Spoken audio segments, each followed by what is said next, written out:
ಶ್ರೀ ಸದ್ಗುರು ಸಿದ್ಧಾರೂಢಾಯ ನಮಃ. ನೀವು ನಿನ್ನಿನ ದಿವಸ ಸಿದ್ಧಾರೂಢರು ಎಲ್ಲಿ ಬಿಜಾಪುರದೊಳಗೆ ಲೀಲೆಯನ್ನು ಮಾಡಿರ್ತಕ್ಕಂಥದ್ದನ್ನು ನೋಡೀವಿ. ಬಿಜಾಪುರದೊಳಗೆ ಚೌಡಪ್ಪ ಅಂತಕ್ಕಂಥ ಒಬ್ಬ ನೀತಿವಂತ ಶ್ರದ್ಧಾ ಮನುಷ್ಯ ಇರ್ತಾನೆ. ಈ ಸಿದ್ಧಾರೂಢರ ಒಂದು ಸ್ಥಿತಿಗತಿಗಳನ್ನು ನೋಡಿ ಇವ ತತ್ವಜ್ಞಾನಿ ಅದಾನ, ಈತ ಏನಪ್ಪ ಉತ್ತಮವಾಗಿರ್ತಕ್ಕಂಥ ಬ್ರಹ್ಮಜ್ಞಾನಿ ಅದಾನ ಅಂತ ತಿಳ್ಕೊಂಡು ಇವನ್ನ ಹೆಂಗಾರು ಮಾಡಿ ನನ್ನ ಮನೆಗೆ ಕರ್ಕೊಂಡು ಹೋಗ್ಬೇಕಂತೇಳಿ ವಿಚಾರ ಮಾಡಿ ಏನು ಮಾಡ್ತಾನೋ ಅಂತಂದ್ರೆ, ಆ ಸಿದ್ಧಾರೂಢರು ಆ ಬೆಂಜಿಪ್ ಮಸೀದಿ ಹತ್ತಿರ ಇರ್ತಕ್ಕಂಥ ಓಣಿಯೊಳಗೆ ಹುಡುಗರು ಕೂಡ ಆಟ ಆಡ್ತಿರ್ತಾರೋ. ಆವಾಗ ಆ ತುಳಜಪ್ಪ ಆ ಹುಡುಗರಿಗೆ ಏನು ಹೇಳ್ತಾನಪ್ಪ ಅಂತಂದ್ರೆ, ಈ ಹುಚ್ಚನ್ನು ಆಡ್ಕೊತ ನಮ್ಮ ಮನೆ ಮುಂದೆ ಕರ್ಕೊಂಡು ಬಂದ್ರೆ ನಿಮಗೆ ಕೊಬ್ಬರಿ ಬೆಲ್ಲ ಕೊಡ್ತೀನಿ ಅಂತ ಹೇಳ್ತಾನೆ. ಆವಾಗ ಆ ಹುಡುಗರು ಏನು ಮಾಡ್ತಾವೆ ಅಂದ್ರೆ, ಆಡ್ಕೊತ ಸಿದ್ಧಾರೂಢರನ್ನ ಆ ತುಳಜಪ್ಪನ ಮನೆ ಮುಂದೆ ಕರ್ಕೊಂಡು ಬರ್ತಾರೆ. ಕರ್ಕೊಂಡು ಬಂದು ಆಡಕ್ಕೆ ನಿಂದಿರ್ತಾರೆ. ಆವಾಗ ತುಳಜಪ್ಪ ಏನು ಮಾಡ್ತಾನೋ ಅಂತಂದ್ರೆ, ಆ ಹುಡುಗರಿಗೆ ಕೊಬ್ಬರಿ ಬೆಲ್ಲ ಕೊಟ್ಟು ಅವ್ರನ್ನ ಕಳಿಸ್ತಾನೋ. ಸಿದ್ಧಾರೂಢರಿಗೆ ನಮಸ್ಕಾರ ಮಾಡಿ ಅವ್ರನ್ನ ಕೈ ಹಿಡಿದು ಒಳಗೆ ಕರ್ಕೊಂಡು ಹೋಗ್ತಾನೋ. ಕರ್ಕೊಂಡು ಹೋಗಿ ಅವ್ರನ್ನ ಕುಂಡ್ರಿಸಿ ಒಬ್ಬ ಕ್ಷೌರಿಕನನ್ನು ಕರೆಸಿ ಅವ್ರಿಗೆ ಕ್ಷೌರವನ್ನು ಮಾಡಿಸಿ ಅವ್ರಿಗೆ ಮೈಗೆಲ್ಲ ಎಣ್ಣೆಯನ್ನು ಹಚ್ಚಿ ತಿಕ್ಕಿ ಸ್ನಾನ ಮಾಡಿಸಿ ಮಡಿ ಬಟ್ಟೆಗಳನ್ನು ಉಡಿಸಿ ಅವ್ರ ಪಾದ ಪೂಜೆ ಮಾಡಿಕೊಂಡು ಅವ್ರಿಗೆ ಊಟ ಮಾಡಿಸಿ ಒಂದು ಕೋಣೆಯೊಳಗೆ ಅವ್ರಿಗೆ ಮೃದುವಾಗಿರ್ತಕ್ಕಂಥ ಹಾಸಿಗೆ ಹಾಸಿ ಮಲಗಿಸ್ತಾನು. ಮುಂದೆ ಆ ತುಳಜಪ್ಪ ಸಿದ್ಧಾರೂಢರು ಅವ್ರ ಮನೆಗೆ ಬಂದಂಥ ವಿಷಯವನ್ನು ತನ್ನ ಗೆಳೆಯರಿಗೆ ಬಂಧು ಬಳಗಕ್ಕೆ ತಿಳಿಸ್ತಾನು. ಆವಾಗ ಸಾಯಂಕಾಲಕ್ಕೆ ಈ ಸುದ್ದಿಯನ್ನು ಕೇಳಿದಂಥ ಎಲ್ಲರೂ ಏನು ಮಾಡ್ತಾರೋ ಅಂತಂದ್ರೆ, ಹಣ್ಣು ಕಾಯಿ ಎತ್ಕೊಂಡು ಬಂದು ಸಿದ್ಧಾರೂಢರ ಮುಂದಿಟ್ಟು ನಮಸ್ಕಾರ ಮಾಡಿಕೊಂಡಿರ್ತಾರೋ.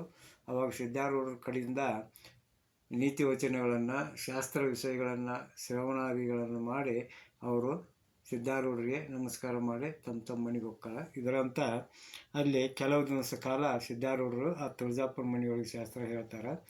ಹೇಳಿ ಒಂದು ದಿವಸ ಅವರು ತುಳಜಪ್ಪಗೆ ಏನು ಹೇಳ್ತಾರಪ್ಪ ಅಂತಂದ್ರೆ, ತುಳಜಪ್ಪ ನಿನ್ನ ಮನೆಯೊಳಗೆ ಇಟ್ಕೊಂಡು ಎಷ್ಟು ನನ್ನ ಜೋಪಾನ ಮಾಡಿದ್ರು ನನಗೆ ಮಾತ್ರ ನಿನ್ನ ಮನ್ಯಾಗ ಇರೋಕೆ ಮನಸ್ಸು ಒಪ್ಪವಲ್ದು. ಅದಕ್ಕೆ ನಾನು ಸ್ವಚ್ಛಂದವಾಗಿ ಹಾರಾಡುವಂಥ ಪಕ್ಷಿ ಇದ್ದಂಗಪ್ಪ. ಅದಕ್ಕೆ ನೀನು ಈಗಿಂದೀಗ ನನ್ನ ಆ ಬೆಂಚಿಪ್ ಮಸೀದಿಗೆ ಕಳಿಸ್ಕೊಡು ಅಂತೇಳಿ ಹೇಳ್ತಾರೆ. ಆವಾಗ ತುಳಜಪ್ಪ ಅವ್ರ ಮಾತಿಗೆ ಒಪ್ಕೊಂಡು ಅವ್ರನ್ನ ಪುನಃ ಏನು ಮಾಡ್ತಾನೋ ಆ ಬೆಂಚಿಪ್ ಮಸೀದಿಗೆ ಕಳಿಸ್ಕೊಡ್ತಾನೆ. ಆವಾಗ ಇಷ್ಟನ್ನೂರಾಗನ ಏನಾಗಿರ್ತೈತಿ ಅಂದ್ರೆ, ಬಿಜಾಪುರ ತುಂಬ ಎಲ್ಲ ಸಿದ್ಧಾರೂಢರ ಒಂದು ವಾರ್ತೆ ಸುದ್ದಿ ಹಬ್ಬಿರ್ತೈತಿ. ಆವಾಗ ಬೆಂಚಿಪ್ ಮಸೀದಿಯೊಳಗೆ ಅದಾರ ಅಂತ ತಿಳ್ಕೊಂಡು ಅಲ್ಲಿಗೆ ಎಲ್ಲ ಜಾತಿಯವರು ಮೇಲು ಕೀಳು ಅನ್ನೋದಂಗೆ ಬ್ರಾಹ್ಮಣರು ಹಿಡ್ಕೊಂಡು ಎಲ್ಲ ಜಾತಿಯವರು ಅವ್ರ ಹತ್ತಕ್ಕೆ ಬಂದ, ರಾಜ್ಯದ ಅಧಿಕಾರಿಗಳ ಸಹಿತ ಅವ್ರ ಹತ್ರ ಬಂದ ಶಾಸ್ತ್ರ ಶ್ರವಣವನ್ನು ಮಾಡ್ತಾ ಇರ್ತಾರೆ. ಆವಾಗ ಈ ಸುದ್ದಿ ಕೇಳಿದಂಥ ಮೊದಲ ಮೊಹರಂ ಹಬ್ಬದೊಳಗೆ ಕಾಡಿದಂಥ ಜನ ಏನಿದ್ರಲ್ಲ, ಆ ಜನ ಸಹಿತ ಆ ಸಿದ್ಧಾರೂಢರ ಹತ್ತಕ್ಕೆ ಬಂದು, ನಾವು ನಿಮ್ಮನ್ನು ಕಾಡಿದ್ದು ತಪ್ಪಾಗಿದ್ರಪ್ಪ, ನಮ್ಮನ್ನು ಕ್ಷಮ ಮಾಡಿರಿ ಅಂತೇಳಿ ಅವ್ರ ಪಾದಕ್ಕೆ ಬೀಳ್ತಾರೆ. ಅದು ಅಲ್ಲ, ಸಣ್ಣ ಮಕ್ಕಳಿಗೆ ರೋಗಾದಿಗಳು ಬಂದಿದ್ರೆ ಅಂಥವ್ರನ್ನ ಸಹಿತ ಸಿದ್ಧಾರೂಢರಂತೆ ಕರ್ಕೊಂಬಂದು ಏನು ಮಾಡ್ತಾರೋ ಅವ್ರಿಗೆ ಆರಾಮ ಮಾಡಿಸಿ ಕರ್ಕೊಂಡು ಹೋಗಿರ್ತಾರೆ. ಅಲ್ಲಿಂದ ಕೆಲವೊಬ್ಬರು ಗೃಹ ಪೀಡಾದಿಗಳಿದ್ದಂಥವ್ರು ಅಂದ್ರೆ ಈ ದೆವ್ವ, ಭೂತ, ಗಾಳಿ, ಪಿಶಾಚಿ ಇಂಥ ಕಾಡಾಟಿದ್ದವ್ರು ಸಹಿತ ಸಿದ್ಧಾರೂಢರ ಪಾದಕ್ಕೆ ಬಿದ್ದ ಗುಣ ಆಗಿ ಹೊಕ್ಕಾರೆ. ಅವ್ರ ಪಾದ ತೀರ್ಥ ತಗೊಂಡು ಅವರೆಲ್ಲರೂ ಸಿದ್ಧಾರೂಢರಿಗೆ ನಮಿಸಿ ಹೊಕ್ಕಾರೆ. ಇದರಂತ ಪ್ರತಿ ದಿವಸ ಆ ಬೆಂಚಿಪ್ ಮಸೀದಿಯೊಳಗೆ ಸಿದ್ಧಾರೂಢರ ಶಾಸ್ತ್ರ ಶ್ರವಣ ನಡೀತಿರ್ತೈತಿ. ಅಂಥ ಟೈಮ್ದೊಳಗೆ ಏನಾಕೈತಿ ಅಂದ್ರೆ, ಆ ಊರೊಳಗಿದ್ದಂಥ ಕೆಲವರು ಜಾತಿ ಜನ ಏನು ಮಾಡ್ತಾರೋ ಅಂತಂದ್ರೆ, ನಮ್ಮ ಜಾತಿ ಶ್ರೇಷ್ಠ ಅಂತೇಳಿ ಜಗಳ ಮಾಡ್ಕೊತ ಹಂಗಾರೆ ಸಿದ್ಧಾರೂಢರನ್ನ ಕೇಳಂಬರ್ರಿ ಅಂತೇಳಿ ಸಿದ್ಧಾರೂಢರು ಇದ್ದಲ್ಲಿಗೆ ಬರ್ತಾರೆ. ಬಂದಾಗ ಅವ್ರು ತಮ್ಮ ನ್ಯಾಯ ಹೇಳ್ತಾರೆ. ನಮ್ಮ ಜಾತಿ ಶ್ರೇಷ್ಠ ಐತಿ ಅಂತೇಳಿ ತಿಳ್ಕೊಂಡು ಸಿದ್ಧಾರೂಢರ ಮುಂದೆ ಜಗಳ ಮಾಡಕತ್ತಾರ. ಅವಾಗ ಸಿದ್ಧಾರೂಢರು ಅವ್ರಿಗೆ ಏನು ಉಪದೇಶ ಮಾಡ್ತಾರಪ್ಪ ಅಂತಂದ್ರೆ, ನೋಡ್ರಿಪ್ಪ, ಜಗತ್ತಿಗೆ ತಂದೆ ಅನಿಸ್ಕೊಂಡಂಥ ಒಬ್ಬನೇ ದೇವರದಾನು. ಅಲ್ಲಿ ಬೇರೆ ಬೇರೆ ಹೆಸರು ಇಟ್ಕೊಂಡು ನಾವು ಕರೆಯಕತ್ತೀವಿ, ಆದರೆ ದೇವ್ರು ಒಬ್ಬನೇ ಅದಾನು. ಅದಕ್ಕೆ ನೀವು ಎಲ್ಲರೂ ದೇವ್ರ ಮಕ್ಕಳಿದ್ದೀರಿ. ನೀವು ಒಬ್ರನ್ನೊಬ್ಬರು ನಾ ಮ್ಯಾಲು ನೀ ಕೀಳು, ನಿನ್ನ ಜಾತಿ ಶ್ರೇಷ್ಠ ನನ್ನ ಜಾತಿ ಶ್ರೇಷ್ಠ ಅಂತೇಳಿ ಬಡ್ದಾಡಕ್ಕೆ ಹೋಗ್ಬೇಡ್ರಿ. ಎಲ್ಲರೂ ಒಂದುಗೂಡಿ ಸಮಾನ ಬುದ್ಧಿಯಿಂದ ಸಮಭಾವದಿಂದ ಪ್ರೀತಿ ಸ್ನೇಹದಿಂದ ನೀವು ಜೀವನ ಸಾಗಿಸಿದ್ರೆ ಪರಮಾತ್ಮ ನಿಮ್ಗೆ ಒಲಿತಾನು ಅಂತೇಳಿ ಹೇಳ್ತಾರೆ. ಆವಾಗ ಸಿದ್ಧಾರೂಢ ಮಾತು ಕೇಳಿದಂಥ ಅವರೆಲ್ಲರೂ ಏನು ಮಾಡ್ತಾರೋ ಅಂತಂದ್ರೆ ಸಿದ್ಧಾರೂಢ ಮಾತಿಗೆ ಒಪ್ಪಿ ಎಲ್ಲರೂ ತಮ್ಮ ತಮ್ಮ ಜಾತಿಯ ಒಂದು ಅಭಿಮಾನವನ್ನು ಬಿಟ್ಟು ಎಲ್ಲರೂ ನಾವು ಒಂದಾಗಿರೋಣ ಅಂತೇಳಿ ತಿಳ್ಕೊಂಡು ಏನು ಮಾಡ್ತಾರೋ ಸಿದ್ಧಾರೂಢರಿಗೆ ನಮಸ್ಕಾರ ಮಾಡ್ತಾರೆ. ಮುಂದೆ ಏನಾಕತಿ ಅಂತಂದ್ರೆ ಮುಂದೆ ಕೆಲವು ದಿವಸ ಗತಿಸಿದ ಮ್ಯಾಗ ಸಿದ್ಧಾರೂಢರು ಬಿಜಾಪುರದಿಂದ ಮುಂದೆ ಸಂಚಾರ ಮಾಡೋಕೆ ಹೊರಟು ನಿಂತಿರ್ತಾರೆ. ಆವಾಗ ಆ ಬಿಜಾಪುರದ ಜನ ಅಂತಾರು, ಸ್ವಾಮಿಗಳ ನೀವು ನಮ್ಮ ಊರು ಬಿಟ್ಟು ಎಲ್ಲಿ ಹೋಗಬೇಡ್ರಿ, ನಾವು ನಿಮಗೆ ಇರ್ಲಿಕ್ಕೆ ಎಲ್ಲ ರೀತಿ ವ್ಯವಸ್ಥೆ ಮಾಡ್ತೀವಿ, ನೀವು ಇಲ್ಲೇ ಇದ್ದಕಾರ ನಮ್ಮನ್ನು ಉದ್ಧಾರ ಮಾಡಿರಿ, ನಮ್ಮನ್ನು ಧರ್ಮ ಮಾರ್ಗದೊಳಗೆ ನಡೆಯುವಂಥ ಆಶೀರ್ವಾದ ಮಾಡ್ಕೊತ ನೀವು ಇಲ್ಲೇ ಇರ್ರಿ ಅಂತೇಳಿ ಆ ಊರಿನ ಜನ ಅವ್ರಿಗೆ ಪರಿಪರಿಯಾಗಿ ಬೇಡ್ಕೋತಾರೆ. ಆವಾಗ ಸಿದ್ಧಾರೂಢರು ಅಂತಾರು, ನೋಡ್ರಿಪ್ಪ ಇನ್ನೊಂದು ಸ್ವಲ್ಪ ದಿವ್ಸಕ್ಕೆ ಇಲ್ಲೇ ಈ ನಾಡಿಗೆ ಬರಗಾಲ ಬೀಳ್ತೈತಿ, ಅದಕ್ಕೆ ನೀವು ಹಣ್ಣಿಲ್ದ ದುಃಖ ಪಡೋದನ್ನು ನನ್ನ ಕೈಯಿಂದ ನೋಡೋಕ್ಕಾಗೋದಿಲ್ಲ, ಅದಕ್ಕೆ ನಾನು ಇಲ್ಲಿಂದ ಪ್ರಯಾಣ ಬೆಳೆಸಾಕತ್ತೀನಿ ಅಂತ ಹೇಳ್ತಾರೆ. ಆವಾಗ ಅದರೊಳಗೆ ಇದ್ದಂಥ ಒಬ್ಬ ಶ್ರೀಮಂತ ಅಂತಾನು, ಸ್ವಾಮಿಗಳ 20 ವರ್ಷಕ್ಕೆ ಆಗುವಷ್ಟು ಧಾನ್ಯ ಧನ ಸಂಗ್ರಹ ಮಾಡೀನಿ, ಅದರ ಬಲದಿಂದ ನಿಮ್ಮನ್ನು ನಾನು ರಕ್ಷಣೆ ಮಾಡ್ತೀನಿ, ನಿಮ್ಮನ್ನು ಜೋಪಾನ ಮಾಡ್ತೀನಿ ಅಂತ ಹೇಳಿ ಒಂದು ದೋತ್ರನ ಸಿದ್ಧಾರೂಢರಿಗೆ ಹೊದಿಸ್ತಾನೆ. ಆವಾಗ ಸಿದ್ಧಾರೂಢರು ಅಂತಾರು, ಭಕ್ತ ನೀನು ನನ್ನನ್ನು ಕಾಪಾಡ್ತೀನಿ ಅನ್ನೋದು ನನಗೆ ಗೊತ್ತೈತಪ್ಪ, ಆದ್ರೆ ಇದು ಬರಗಾಲ ಅಂತಂದ್ರೆ ಈಶ್ವರನ ಕ್ಷೋಭೆ ಇದ್ದಂಗೆ, ಇದು ಒಂಥರ ಉರಿ ಇದ್ದಂಗೆ, ಇದನ್ನು ನಾನಾಗಲಿ ನೀನಾಗಲಿ ತಡೆಯೋಕ್ಕಾಗೋದಿಲ್ಲ. ನಳ ಮಂದಾತ ಹರಿಶ್ಚಂದ್ರ ಅಂತಕ್ಕಂಥ ದೊಡ್ಡ ದೊಡ್ಡ ಮಹಾರಾಜರಿಗೇನ ಧರ್ಮವಂತರಿಗೇನ ಆ ಪರಮಾತ್ಮನ ಒಂದು ಕ್ಷೋಭೆಯನ್ನು ತಡೆಯೋದಕ್ಕಾಗಿಲ್ಲ. ಅಂದಮೇಲೆ ನಾನು ನೀನು ಯಾವ ಲೆಕ್ಕಪ್ಪ, ಅದಕ್ಕೆ ನಾನು ಈ ಊರಿಂದ ಪ್ರಯಾಣ ಬೆಳೆಸ್ತೇನೆ ಅಂತೇಳಿ ತಿಳ್ಕೊಂಡು ಏನು ಮಾಡ್ತಾರೋ ಅಲ್ಲಿಂದ ಮುಂದೆ ಪ್ರಯಾಣ ಬೆಳೆಸೋಕೆ ನಿಂತಾಗ ಆ ಊರಿನ ಜನ, ಹಂಗಾದ್ರೆ ನಿಮ್ಮ ಇಚ್ಛೆ ಹೆಂಗೈತೆ ಹಂಗೆ ಮಾಡಿರಪ್ಪ ಅಂತೇಳಿ ನಮಸ್ಕಾರ ಮಾಡಿ ತಮ್ಮ ಮನೆಗೆ ಹೋಗ್ತಾರೆ. ಅಲ್ಲಿಂದ ಹೊರಟಂಥ ಸಿದ್ಧಾರೂಢರು ಏನು ಮಾಡ್ತಾರೋ ಅಂತಂದ್ರೆ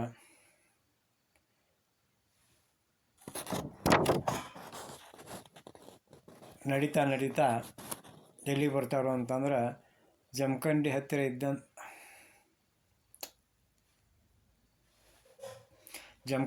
ಇದ್ದಂಥ ಸಿದ್ದಾಪುರಕ್ಕೆ ಬರ್ತಾರೆ.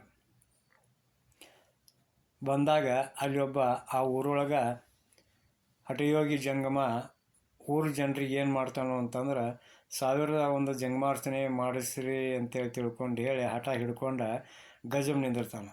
ಅಂದ್ರೆ ಕೈ ನೆಲಕ್ಕೆ ಊರಿ 2 ಕಾಲು ಮ್ಯಾಲೆ ಮಾಡಿ ಗಜಮ್ ನಿಂತು ಬಿಡ್ತಾನೆ ಉಪವಾಸದಿಂದ.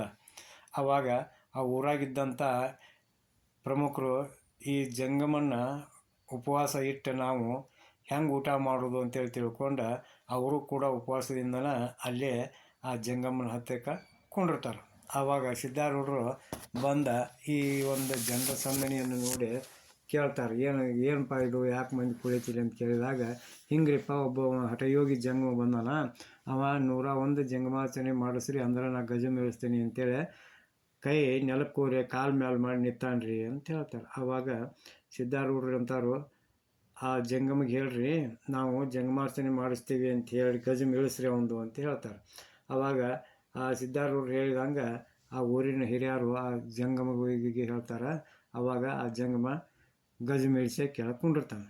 ಕುಂತಾಗ ಸಿದ್ಧಾರೂಢರು ಅವನ್ನ ಕೇಳ್ತಾರೆ, ನೋಡು ಜಂಗಮ, ಈ ಜಂಗಮ ಪದ ಅನ್ನುವಂಥದ್ದು ಜಗದ್ಭರಿತ ಆಗೈತಿ, ಜಗದ್ಭರಿತ ಆಗಿ ಯಾರದಾರಪ್ಪ ಅಂತಂದ್ರೆ ಈಶ್ವರದನು ಪರಮಾತ್ಮದನು.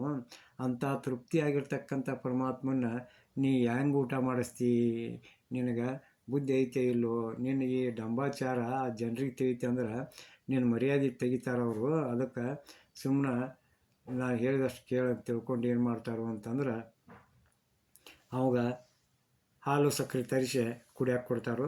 ಕುಡಿಯೋಕೆ ಕೊಟ್ಟ ಮ್ಯಾಗ ಆ ಜಂಗಮ ಏನು ಮಾಡ್ತಾನೋ ಆ ಹಾಲು ಸಕ್ಕರೆ ಕುಡ್ದು ಅಲ್ಲಿಂದ ಹೊರಟು ಹೋಗ್ತಾನೋ. ಇತ್ತ ಸಿದ್ಧಾರೂಢರು ಅವರಿಗೆ ಊಟ ಮಾಡಿರಿ ಅಂತೇಳಿ ಊರು ಜನರಿಗೆ ಅಪ್ಪಣೆ ಕೊಟ್ಟು ತಾವು ಅಲ್ಲಿಂದ ಮುಂದೆ ಪ್ರಯಾಣ ಬೆಳೆಸ್ತಾರೆ. ಪ್ರಯಾಣ ಬೆಳೆಸಿ ಎಲ್ಲಿ ಬರ್ತಾರೋ ಅಂತಂದ್ರೆ ಯಾದವಾಡದಿ ಪುರಾಣಿಕನ ಬೋಧೆ ತಪ್ಪಾಗಿರುತ್ತಿದ್ದ ಸಾಧು ಸಿದ್ಧಗೆ ಕೋಲಿನಿಂ ತಳವಾರ ಹೊಡೆದಿಹನು. ಆ ದಿನದಿ ಬಳ್ಳಾರಿಪುರದೊಳು ಕ್ರೋಧಿಯವನನು ಬಡಿದ ಸಿದ್ಧಗೆ ಮೋದದಿಂ ಗೋಕಾವಿ ನದಿಯಲ್ಲಿ ದೋಣಿಯನ್ನೆಳೆದ ಅಂತ. ಅಂದ್ರೆ ಅಲ್ಲಿಂದ ಹೊರಟಂಥ ಸದ್ಗುರುಗಳು ಏನು ಮಾಡ್ತಾರೋ ಅಂತಂದ್ರೆ ಪುರಪಟ್ಟಗಳನ್ನು ನೋಡ್ತಾ ಇಲ್ಲಿ ಬರ್ತಾರೋ ಯಾದವಾಡಕ್ಕೆ ಬರ್ತಾರೆ. ಯಾದವಾಡ ಗ್ರಾಮದೊಳಗೆ ಒಂದು ಗುಡಿಸಲು ಮುಂದೆ ಒಂದು ಬಡವಿ ಹೆಣ್ಮಗಳ ಮನೆ ಇರ್ತೈತಿ. ಆ ಗುಡಿಸಲು ಮುಂದೆ ಭಿಕ್ಷಾಕ್ ನಿಂದಿರ್ತಾರೋ. ಆ ಭಿಕ್ಷೆಗೆ ನಿಂತಾಗ ಆ ಮನೆ ಹೆಣ್ಮಗಳು ಏನು ಮಾಡ್ತಾಳು ಅಂತಂದ್ರೆ ಒಂದು ರೊಟ್ಟಿ ಅದ್ರಾಗ ಒಂದು ಸ್ವಲ್ಪ ಪುಂಡಿ ಪಲ್ಯ ಹಚ್ಚಿ ತಂದು ಕೊಡ್ತಾಳೆ. ಆವಾಗ ಸಿದ್ಧಾರೂಢರು ಏನು ತಾಯಿ ರೊಟ್ಟಿ ತುಂಬ ಪುಂಡಿ ಪಲ್ಯ ಇಲ್ಲಲ್ಲ ಅಂತ ಕೇಳ್ತಾರೆ. ಆವಾಗ ಆ ಹೆಣ್ಮಗಳು ಆ ರೊಟ್ಟಿ ಇಸ್ಕೊಂಡ ಅದ ಪುಂಡಿ ಪಲ್ಯನ ಆ ರೊಟ್ಟಿ ತುಂಬ ಸವರಿ ಕೊಡ್ತಾಳೆ. ಆವಾಗ ಸಿದ್ಧಾರೂಢರು ಅಂತಾರು ಮುರಿಯಾಕೆ ರೊಟ್ಟಿನ ಇಲ್ವಲ್ವಾ ಅಂತೇಳಿ ಅಂತಾರು. ಆ ಹೆಣ್ಮಗಳು ನಕ್ಕೊಂತ ಮನೆಯೊಳಗೆ ಹೋಗ್ಕರು. ಅದ ರೊಟ್ಟಿನ ತೊಗೊಂಡು ಸಿದ್ಧಾರೂಢರು ಬೀದಿಯೊಳಗೆ ಆ ರೊಟ್ಟಿನ ಸಣ್ಣ ಹುಡುಗರಂಗೆ ತಿನ್ಕೊಂತ ಮುಂದೆ ಬಂದಾಗ ಅಲ್ಲಿ ಅಲ್ಮೈ ಅಂತಕ್ಕಂಥ ಪುರಾಣಿಕ ಚನ್ನಬಸವ ಪುರಾಣವನ್ನು ಹೇಳ್ತಿರ್ತಾನೆ. ಆವಾಗ ಆ ಮನೆಯೊಳಗೆ ಸಿದ್ಧಾರೂಢರು ಒಳಗೆ ಹೋಗಿ ನೋಡ್ತಾರೆ. ಆವಾಗ ಆ ಶಾಸ್ತ್ರಿ ಏನು ಮಾಡ್ತಾನೋ ಅಂತಂದ್ರೆ ಇವರನ್ನು ನೋಡಿ ಅವ ಭವಿ ಅದಾನ, ಹುಚ್ಚದಾನೋ, ಅವನ್ನ ಒಳಗೆ ಬರ್ಕೊಡ್ಬೇಡ್ರಿ, ಹೊರಗೆ ದೂಡಿಬಿಡ್ರಿ ಅಂತೇಳಿ ಆ ಅಲಮೈ ಶಾಸ್ತ್ರಿ ಅಂದಾಗ ಅಲ್ಲಿದ್ದಂಥವ್ರು ಅವ್ರನ್ನ ಹೊರಗೆ ಹಾಕೋಕ್ಕೆ ಪ್ರಯತ್ನ ಮಾಡ್ತಾರೆ. ಆದರೂ ಅವ್ರ ಕಡೆಯಿಂದ ಬೆಳೆಸ್ಕೊಂಡ ಸಿದ್ಧಾರೂಢರು ಏನು ಮಾಡ್ತಾರೋ ಆ ಮನೆಯೊಳಗೆ ಬಂದ ಪುರಾಣ ಕೇಳೋ ಜನರ ಜೊತೆ ಕುಂಡಿರ್ತಾರೆ. ಕುಂತಾಗ ಆ ಶಾಸ್ತ್ರಿ ಪುರಾಣವನ್ನು ಮುಂದುವರಿಸ್ತಾನೆ. ಆ ಪುರಾಣದೊಳಗೆ ಅಂಧಕಾಸುರನ ಒಂದು ಕತೆ ಬರ್ತದೆ. ಆ ಕಥೆಯೊಳಗೆ ಒಂದು ಅಲಂಕಾರ ಬರ್ತದೆ. ಅದನ್ನು ಆ ಅಲಂಕಾರವನ್ನು ಬಿಡಿಸಿ ಹೇಳೋ ಟೈಮ್ದಾಗ ಏನಾಕತಿ ಅಂದ್ರೆ ಆ ಶಾಸ್ತ್ರಿ ತಪ್ಪು ಹೇಳ್ತಾನೆ. ಆ ತಪ್ಪನ್ನು ಸಿದ್ಧಾರೂಢರು ತಿದ್ದಿ ಹೇಳಿ ಅದನ್ನು ಸರಿಪಡಿಸ್ತಾರೆ. ಆವಾಗ ಆ ಅಲ್ಮೈ ಸ್ವಾಮಿ ಇವ ನಾ ತಿಳ್ಕೊಂಡಂಗೆ ಹುಚ್ಚಲ್ಲ, ಪರಮಜ್ಞಾನಿ ಅದಾನ, ತತ್ವಜ್ಞಾನಿ ಅದಾನ ಅಂತ ತಿಳ್ಕೊಂಡು ಅವ್ರಿಗೆ ಕಾಲಿಗೆ ಬಿದ್ದ ನಮಸ್ಕಾರ ಮಾಡಿ ನಾನು ನಿಮ್ಮನ್ನು ಹಳದದ್ದು ಒಯ್ದದ್ದು ತಪ್ಪಾದ್ರಪ್ಪ ಅಂತೇಳಿ ಕೇಳ್ಕೊತಾನೆ. ಆವಾಗ ಸಿದ್ಧಾರೂಢರು ಏನು ಮಾಡ್ತಾರೋ ಅಂತಂದ್ರೆ ಅವ್ರ ಕೈಯಾಗಿದ್ದಂಥ ರೊಟ್ಟಿನ ಆ ಪುರಾಣದ ಹೊತ್ತಿಗೆ ಒಳಗೆ ಇಟ್ಬಿಡ್ತಾರೆ. ಆ ಪುರಾಣದ ಹೊತ್ತಿಗೆ ಮ್ಯಾಗ ಇಟ್ಟಂಥ ರೊಟ್ಟಿಯನ್ನು ಆ ಅರಮನೆ ಶಾಸ್ತ್ರಿ ತಮ್ಮ ತಲೆ ಮ್ಯಾಗ ಇಟ್ಕೊಂಡು ಇದು ಮಹಾಪ್ರಸಾದ ಅಂತೇಳಿ ತಿಳ್ಕೊಂಡು ಸಿದ್ಧಾರೂಢರಿಗೆ ನಮಸ್ಕಾರ ಮಾಡಿ ನಾನು ಕಾಶಿಗೆ ಹೋಗ್ಬೇಕಂತ ಮಾಡೇನ್ರಿಪ್ಪ, ಅದಕ್ಕೆ ನನಗೆ ಆಶೀರ್ವಾದ ಮಾಡಿರಿ ಅಂತ ಕೇಳ್ತಾನೆ. ಆವಾಗ ಸಿದ್ಧಾರೂಢರು ಕಾಶಿಗೆ ಹೋದವರು ತಿರುಗಿ ಬರೋದಿಲ್ಲ, ಮತ್ತು ನೀ ಕಾಶಿಗೆ ಹೋಗಿ ಮಾಡೋದರ ಏನೈತಿ ಅಂತೇಳಿ ಅಂತಾರೆ. ಆವಾಗ ಆ ಅಲ್ಮೈ ಅಂತಾನು ಅದು ಏನಾರು ಯಾಕೆ ಆಗೋದ್ಯಾಕ್ರಿಪ್ಪ, ನಾ ಕಾಶಿಗೆ ಹೋಗ್ಬೇಕಂತೇಳಿ ತೀರ್ಮಾನ ಮಾಡಿಬಿಟ್ಟೀನಿ, ನೀವು ಆಶೀರ್ವಾದ ಮಾಡಿರಿ ಅಂದಾಗ ಸಿದ್ಧಾರೂಢರು ಆತು ನೀ ಕಾಶಿಗೆ ಹೋಗು, ಹಂಗಾರೆ ತಿರುಗಿ ಬರಬೇಡ ಅಂತೇಳಿ ತಿಳ್ಕೊಂಡು ಅವಾಗ ಆಶೀರ್ವಾದ ಮಾಡ್ತಾರೆ. ಆಶೀರ್ವಾದ ಮಾಡಿ ಅಲ್ಲಿಂದ ಮಬ್ಬುಗತ್ಲಾಕಿರೈತಿ ಅಂತ ಟೈಮ್ದಾಗ ಏನಾಕೈತಿ ಮುಂದೆ ಅದರ ಸಿದ್ಧಾರೂಢರು ನಡ್ಕೊತ ಆ ಊರಿನ ಬೀದಿಯೊಳಗೆ ಬರ್ತಾರೆ. ಬಂದಾಗ ಏನಾಕತಿ ಅಂದ್ರೆ ಅಷ್ಟೊತ್ತಿಗಾಗಲೇ ಆ ರಾತ್ರಿಯೊಳಗೆ ಏನಾಕತಿ ವಸ್ತಿ ಕಾವಲುಗಾರ ಏನು ಮಾಡ್ತಾರೋ ಗಸ್ತು ತಿರ್ಗಾಕೆ ಬರ್ತಾರೋ. ಈ ಸಿದ್ಧಾರೂಢರನ್ನ ನೋಡಿ ಇವು ಕಳ್ಳದಾನು ಅಂತ ತಿಳ್ಕೊಂಡು ಏನು ಮಾಡ್ತಾರೋ ಇವ್ರನ್ನ ಮಾತಾಡಿಸಿದಾಗ ಇವ್ರು ಮಾತಾಡೋದಿಲ್ಲ. ಆವಾಗ ಏನು ಮಾಡ್ತಾರೋ ಅಂತಂದ್ರೆ ಇವ್ರನ್ನ ಹೊಡ್ಯಾಕೆ ಚಾಲು ಮಾಡ್ತಾರೋ. ಆದರೂ ಅವ್ರು ಮಾತಾಡೋದಿಲ್ಲ. ಅವ್ರಿಗೆ ಸಿಟ್ಟು ಬಂದು ಏನು ಮಾಡ್ತಾರೋ ಅಂತಂದ್ರೆ ಇವ ನಮ್ಮ ಮಾತಿಗೆ ಏನು ಹೊಡೆದಕ್ಕೇನು ಬಗ್ಗುವಂಗೆ ಕಾಣೋದಿಲ್ಲ, ಇವನ್ನ ಕೊತ್ವಾಲನ ಕಡೆ ಒಯ್ಯೋನು ಅಂತ ತಿಳ್ಕೊಂಡು ಏನು ಮಾಡ್ತಾರೆ ಅಂತಂದ್ರೆ ಚೌಡಿ ಕರ್ಕೊಂಬಂದು ಆ ಕೊತ್ವಾಲರ ಮುಂದೆ ಇವರು ಫಿರ್ಯಾದಿ ಹೇಳ್ತಾರೆ. ಆವಾಗ ಅವ ಹಂಗೆ ಮಾತಾಡೋದಿಲ್ಲ, ಇಬ್ಬರು ಕೂಡ ಅವನ್ನ ಶಿಸ್ತಾಗಿ ಬಡೀರಿ ಅಂತಂದ್ರೆ ಹೇಳ್ತಾನೋ ಅಂತಂದಾಗ ಆ ಇಬ್ಬರು ಕಾವಲುಗಾರ ಏನು ಮಾಡ್ತಾರೋ ಅವ್ರ ಮನಸ್ಸಿಗೆ ಬಂದಂಗೆ ಹೊಡಿತಿರ್ತಾರೆ. ಆ ಹೊಡೆಯುವಂಥ ಟೈಮ್ದೊಳಗೆ ಅಲ್ಲಿ ಒಂದಿಬ್ಬರು ದಾಟಿ ಹೋಗಿರ್ತಾರೆ. ದಾಟಿ ಹೋಗುವಾಗ ಅಲ್ಲಿ ಆ ಸಿದ್ಧಾರೂಢನ ಹೊಡೆಯೋದನ್ನು ನೋಡಿ ಆ ಇಬ್ಬರು ಹೋಗಿ ಆ ಕೊತ್ವಾಲಿಗೆ ಹೇಳ್ತಾರೆ, ಇವ ಕಳ್ಳಲ್ಲ, ಭಿಕ್ಷಾ ಬೀಳಕ್ಕೆ ಬಂದಾನು, ಇವನ ಪರಿಚಯ ನಮಗೈತಿ, ಬಿಟ್ಟು ಬಿಡ್ರಿ ಇವನು ಅಂತಂದಾಗ ಆ ಕೊತ್ವಾಲಿ ಏನು ಮಾಡ್ತಾನೋ ಅಂತಂದ್ರೆ ಇವನು ಊರ ಹೊರಗೆ ತಳ್ಳಿ ಬಿಡ್ರಿ ಅಂತೇಳಿ ತಿಳ್ಕೊಂಡು ಹೇಳಿದಾಗ ಆ ಇಬ್ಬರು ತಳವಾರುಗಳು ಏನು ಮಾಡ್ತಾರೋ ಅಂತಂದ್ರೆ ಊರ ಹೊರಗೆ ಹಾಕ್ತಾರೆ. ಅಲ್ಲಿಂದ ಸಿದ್ಧಾರೂಢರು ಏನು ಮಾಡ್ತಾರೆ ಅಂದ್ರೆ ಅರ್ಧ ಮೈಲ್ ದೂರ ನಡ್ಕೊತ ಬಂದಾಗ ಅಲ್ಲೊಂದು ಮಾರುತಿ ಗುಡಿ ಸಿಗ್ತೈತಿ. ಆ ಗುಡಿಯೊಳಗೆ ವಿಶ್ರಾಂತಿಯನ್ನು ಪಡಿತಾರೆ. ಅಷ್ಟರಾಗೆ ಏನಾಗಿರ್ತೈತಿ ಅಂದ್ರೆ ಸಿದ್ಧಾರೂಢರು ಹೊಡೆದ್ರು ಅಂತಕ್ಕಂಥ ಸುದ್ದಿ ಆ ಅಲಮೈ ಶಾಸ್ತ್ರಿಗೆ ಗೊತ್ತಾಕತಿ. ಆವಾಗ ತನ್ನ ಭಕ್ತರನ್ನು ಕರ್ಕೊಂಡು ಏನು ಮಾಡ್ತಾನೋ ಅವನು ಸಿದ್ಧಾರೂಢನ ಹುಡ್ಕೊತ ಎಲ್ಲಿ ಬರ್ತಾನೋ ಮಾರುತಿ ಗುಡಿಗೆ ಬರ್ತಾನೆ. ಆ ಗುಡಿಯೊಳಗೆ ಸಿದ್ಧಾರೂಢನ ನೋಡಿ ನಮಸ್ಕಾರ ಮಾಡಿ, ನೀವು ಊರಾಗ ಬರ್ರಿಪ್ಪ, ನಾವು ನಿಮ್ಮ ಸೇವಾ ಮಾಡ್ತೀವಿ ಅಂತಂದಾಗ ಅವರು ಇಲ್ಲ ನಾ ಬರೋದಿಲ್ಲಪ್ಪ, ನನಗೆ ಮುಂದೆ ಪ್ರಯಾಣ ಮಾಡೋದದ, ನಾವು ಊರಾಗ ಬರೋದಿಲ್ಲ ಅಂತಂದಾಗ ಅವರು ಭಾಳ ಹೊಡೆದು ನಿಮಗೆ ತ್ರಾಸು ಕೊಟ್ರೇನ್ರಿಪ್ಪ ಅಂತೇಳಿ ಕೇಳ್ತಾರೆ. ಕೇಳಿದಾಗ ಸಿದ್ಧಾರೂಢರು ಅಂತಾರು, ಬಳ್ಳಾರಿ ಒಳಗೆ ಕಷ್ಟಪಟ್ಟಂಥ ಕಷ್ಟ ಇದೇನಲ್ಪ, ಇದಕ್ಕಿಂತ ಹೆಚ್ಚಿನ ಕಷ್ಟ ನಾ ಬಳ್ಳಾರಿ ಒಳಗೆ ಅನುಭವಿಸೀನಿ ಅಂತೇಳಿ ತಿಳ್ಕೊಂಡೆ ಅಂತಾರೆ. ಆವಾಗ ಹಂಗಾರೆ ಅಲ್ಲಿ ಅಂದು ಎಷ್ಟು ತೊಂದರೆ ಅನುಭವಿಸಿರಿ ನೀವು, ಅದನ್ನು ನಮಗೂ ಹೇಳ್ರಿ ಅಂತೇಳಿ ಆ ಅಲಮೈ ಶಾಸ್ತ್ರಿ ಹೇಳ್ತಾನೆ.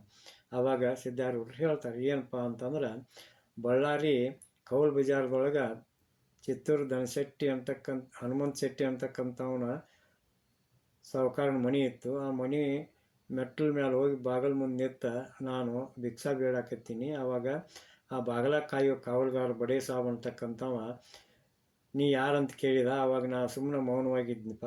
ಆಗ ಬಡೇ ಸಾಬ್ ಏನು ಮಾಡಿದ ಅಂದ್ರೆ, ಮೊನ್ನೆ ನೀನ ಬಂದು ಈ ಮನ್ಯಾಗ ತುಡುಗು ಮಾಡಿದ ಹೌದಲ್ಲೋ, ನೀ ಕೊರಸರ ಜಾತಿ ಹೌದಲ್ಲೋ ಅನ್ಕೊತ ಒಂದ ಅಳತಿ ಏನು ಮಾಡಿದ ಅಂತಂದ್ರೆ, ಕೋಲ್ ತೊಗೊಂಡ ನನ್ನ ಹೊಡೆದ, ಆ ಮೆಟ್ಲುಗಳ ಮ್ಯಾಗಿಂದ ನನ್ನ ದೂಡಿಬಿಟ್ಟ. ನಾನು ಆ ಮೆಟ್ಲ ಮ್ಯಾಗ ಬಿದ್ದ ಕಾರ ಉಳ್ಕೊತ ಕೆಳಗೆ ಬಂದ ರಸ್ತಾಕ್ ಬಿದ್ನಿ. ಅವಾಗ ತಲೆಗೆ ಪೆಟ್ಟು ಹತ್ತಿ ರಕ್ತ ಸುರಿಯಾಕತ್ತಿ. ಅದನ್ನು ನೋಡಿ ನನಗೆ ಭಾಳ ಸಂಕಟ ಆತ್ಪ. ಇಷ್ಟು ಸಾಲದನ ಆ ಬಡೇ ಸಾಬ ನಾನು ಕೆಳಗೆ ರಸ್ತಾಕ್ ಬಂದಿದ್ರು ಹಂಗೆ ಹೊಡ್ಕೊತ ಎಳ್ಕೊತ ಹೋಗಿ ನಾನು ಊರೊರಗೆ ಹಾಕಿದ ಅಂತೇಳಿ ಹೇಳ್ತಾರೆ. ಮುಂದೆ ಇತ್ತಾಗ ಹೊಳ್ಳಿ ಅವ ನನ್ನ ಊರವ್ರಿಗೆ ಹಾಕಿ ಬರುವಾಗ ಅವಾಗ ಏನಾಕತಿ ಅಂತಂದ್ರೆ, ಒಂದು ಘಟಸರ್ಪ ಕಚ್ಚೆ ವಿಷ ಏರಿ ಸಾಯುವಂಥ ಪ್ರಸಂಗ ಬರ್ತೈತಿ. ಇದನ್ನು ನೋಡಿದಂಥ ಅಲ್ಲಿದ್ದಂಥ ಜನ ಏನಂದ್ರೆ, ಆ ಸಾಧುನ ಹೊಡೆದ ಇವ ಅಪರಾಧ ಮಾಡ್ಯಾನು, ಅದಕ್ಕೆ ಇವಾಗ ಹಾವು ಕಡ್ದೈತಿ ಅಂತ ತಿಳ್ಕೊಂಡು ಮಾತಾಡ್ಕೊತ ಏನು ಮಾಡ್ತಾರೋ ಅಂತಂದ್ರೆ, ಆ ಬಡೇ ಸಾಹಬನ ಹೆಂಡತಿ ಮಕ್ಕಳಿಗೆ ಹೋದ ಸುದ್ದಿ ಮುಟ್ಟಿಸ್ತಾರೆ. ಮುಟ್ಟಿಸಿದ ಕೂಡಲೇ ಅವನ ಹೆಂಡ್ರ ಮಕ್ಕಳು ಏನು ಮಾಡ್ತಾರೋ ಅಂತಂದ್ರೆ, ಊರ ಹೊರಗಿದ್ದಂಥ ಸಿದ್ಧಾರೂಢರ ಪಾದಕ್ಕೆ ಬಿದ್ದ ಕ್ಷಮಾ ಬೇಡ್ತಾರೆ. ಆವಾಗ ಸಿದ್ಧಾರೂಢರು ಹೇಳ್ತಾರೋ, ನೀವೆಲ್ಲರೂ ಪ್ರಣವ ಮಂತ್ರ ಉಚ್ಚಾರ ಮಾಡಿರಿ ಅಂತಂದ್ರೆ ಅವ್ನಿಗೆ ಒಳ್ಳೆಯದಾಕತಿ ಅಂತ ಅಂದಾಗ ಎಲ್ಲರೂ ಓಂ ನಮಃ ಶಿವಾಯ ಮಂತ್ರನ ಉಚ್ಚಾರ ಮಾಡ್ತಾರೆ. ಆ ಉಚ್ಚಾರ ಮಾಡೋ ಟೈಮ್ದೊಳಗೆ ಆ ಸಾಹಿಬಗೆ ವಿಷ ಹೇಳ್ದ. ಅವ ಆರಾಮಾಗಿ ಸಿದ್ಧಾರೂಢರಿಗೆ ತಪ್ಪಾಗೈತಿ ಅಂತೇಳಿ ಕ್ಷಮಾ ಕೇಳಿ ನಮಸ್ಕಾರ ಮಾಡಿ ಹೊಕ್ಕಾನು. ಹಿಂಗೆ ಅಲ್ಲಿ ಅನುಭವಿಸಿದಂಥ ದುಃಖದಷ್ಟೇನಿದು ಭಾಳ ಅಲ್ಪ. ಇದಾದ್ರೂ ಆ ಪರಮಾತ್ಮಗೆ ಸಲ್ಲಲಿ ಅಂತೇಳಿ ತಿಳ್ಕೊಂಡು ಹೇಳಿದಾಗ ಅಲ್ಲಿದ್ದಂಥ ಅಲಮಯ್ಯನ ಭಕ್ತರು ತಲ್ಲಣಗೊಂಡ ಸಿದ್ಧಾರೂಢರಿಗೆ ಹೇಳ್ತಾರೆ, ನಿಮಗೆ ಪ್ರಸಾದ ತರ್ತೇವ್ರಪ್ಪ ಅಂಥೇಳಿ ಊರೊಳಗೆ ಬಂದ ಅಡಿಗೆ ಕಟ್ಟಿಸ್ಕೊಂಡು ಬಂದ ಸಿದ್ಧಾರೂಢರು ಕೂಡ ಊಟ ಮಾಡ್ತಾರೆ. ಊಟ ಮಾಡಿ ಅವತ್ತು ರಾತ್ರಿ ಎಲ್ಲ ಅವ್ರ ಜೊತೆಗೆ ಇದ್ದ ಶಾಸ್ತ್ರವನ್ನು ಶ್ರವಣ ಮಾಡಿಕೊಂಡು ಬೆಳಗಾಗಿ ಎದ್ದ ಸಿದ್ಧಾರೂಢರಿಗೆ ನಮಸ್ಕಾರ ಮಾಡಿ ಏನು ಮಾಡ್ತಾರೋ ಹೊರಟ ತಮ್ಮ ಊರಿಗೆ ಬರ್ತಾರೋ. ಆವಾಗ ಸಿದ್ಧಾರೂಢರು ಮುಂದೆ ತಮ್ಮ ಪ್ರಯಾಣವನ್ನು ಬೆಳೆಸಿ ಎಲ್ಲಿಗೆ ಬರ್ತಾರೋ ಅಂತಂದ್ರೆ, ಗೋಕಾವಿಯ ಪುರಕ್ಕೆ ಬಂದ ನದಿ ದಡದಲ್ಲಿ ಉಳಿತಾರೋ ಅನ್ನುವಲ್ಲಿಗೆ ಇವತ್ತಿನ ಒಂದು ಪ್ರವಚನವನ್ನು ಮುಕ್ತಾಯಗೊಳಿಸೋಣ ಅಂತೇಳಿ ಹೇಳಿ ಎಲ್ಲರಿಗೂ ಶರಣಾರ್ಥಿಗಳು. ಜೈ ಮಂಗಲಂ, ಜೈ ನಮಃ ಪಾರ್ವತಿ ಪತೆ ಶಿವ ಹರ ಹರ ಮಹಾದೇವ. ಓಂ ನಮಃ ಶಿವಾಯ, ಓಂ ನಮಃ ಶಿವಾಯ.